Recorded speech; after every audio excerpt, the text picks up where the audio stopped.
Hello students, how are you? Hope this video will find you healthy and prosperous. This is Ameen Hashmi and the topic which we are going to discuss today is the mechanism of respiration. Definitely we are talking about the aerobic respiration.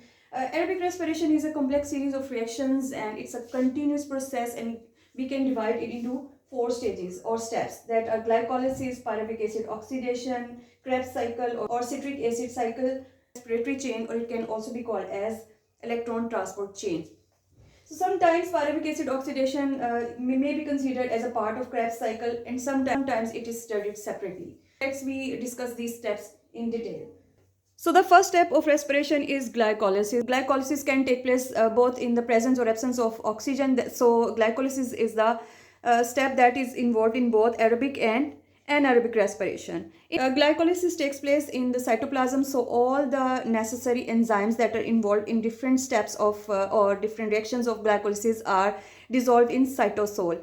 In glycolysis, glucose, that is a 6-carbon compound, it is changed or converted, oxidized, and it's broken down or converted to a 3-carbon compound that is called as pyruvic acid. From one molecule of glucose, two molecules of pyruvic acid are synthesized, and 2 NADH and 2 ATPs are synthesized. In addition to all the enzymes, ADP and NADH are also very essential for the process of glycolysis. Glycolysis consists of two phases. First phase is called as preparatory phase, in which glucose is broken down or it is oxidized and energy is utilized. In the oxidative phase, the high energy molecules that are ATPs are synthesized and energy is stored in them. So next step is the pyruvic acid oxidation. Pyruvic acid oxidation is necessary because pyruvic acid cannot enter Krebs cycle directly, so it has to be changed into acetyl-CoA. So for this purpose, pyruvic acid, that is a 3-carbon compound, is converted to a 2-carbon compound, that is acetic acid. And in this process, one molecule of carbon dioxide is released. Moreover, one molecule of NADH is produced. So as we know that there are 2 molecules of pyruvic acid from the breakdown of one molecule of glucose. So 2 pyruvic acid molecules means 2 acetyl-CoA molecules and 2 molecules of carbon dioxide and 2 molecules of NADH. Now, after the formation of acetic acid, before entering the mitochondrion, acetic acid combines with coenzyme A and forms acetyl-CoA.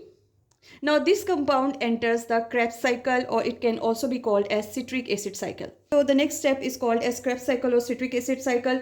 It's called as Krebs cycle because it was discovered by the biochemist whose name was Krebs, so it's called as Krebs cycle. In Krebs cycle, acetyl-CoA enters into the mitochondria, and the Krebs cycles is a series of cyclic reactions that take place in the mitochondrial matrix. Here, acetyl-CoA combines with a 4-carbon compound that is oxaloacetate, and after combining with oxaloacetate, that is a 4-carbon compound, acetyl-CoA, that is a 2-carbon compound, forms a 6-carbon compound, that is citrate.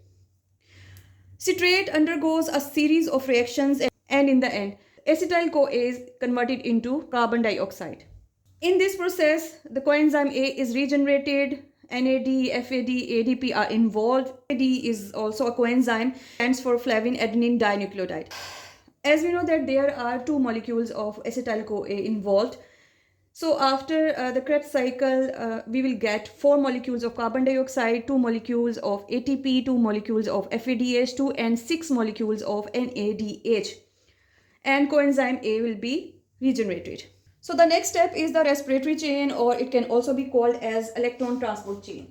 In this process, the NADH and FADH2 that are synthesized during the Krebs cycle or throughout aerobic respiration are transferred through a series of oxidation reduction substances, and here they are oxidized. NADH and FADH2 are oxidized, so they lose electrons and hydrogen atoms. These oxidative reduction substances take place in respiratory chain or electron transport chain are a coenzyme that is called as coenzyme Q, a series of cytochrome enzymes that are B, C, A, A3, and in the last molecular oxygen, this one. So NADH और FADH2 जो है वो एक series से गुजरते हैं of oxidation reduction substances या या इलेक्ट्रॉन ट्रांसपोर्ट इंटरमीडिएट्स। तो जब ये गुजरते हैं तो इनको ऑक्सीडाइज किया जाता है, दे लूज देयर इलेक्ट्रॉन्स जो हैं वो जो है स्पेसिफिक सब्सटेंसेस या कंपाउंड से जब ट्रैवल करते हैं, ट्रांसफ़र करते हैं, तो they lose energy and this energy is utilise to form ATPs। So electrons finally hydrogen and electrons are accepted by the molecular oxygen and water is produced and ATPs are synthesized. So अगर हम इसको diagram से show करें तो let's we describe it according to diagram. First step is the glycolysis in which glucose is broken down into two molecules of pyruvic acid and two ATPs are synthesized. After that the pyruvic acid is converted into acetyl-CoA and acetyl-CoA enters into mitochondria. After the production of pyruvic acid, the pyruvic acid is converted into acetyl-CoA before entering into mitochondria. Acetyl-CoA undergoes Krebs cycle. Krebs cycle is carried out into mitochondrial matrix, and here final product of Krebs cycle is the production of carbon dioxide and ATPs, FADH2 and NADH. NADH and FADH2 that are synthesized in aerobic respiration.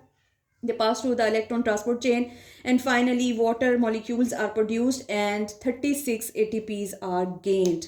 These were certain points regarding the mechanism of aerobic respiration. Hope this video will be informative for you. If you have any question or ambiguity, then write in comments. Please like and subscribe the video. Thank you so much.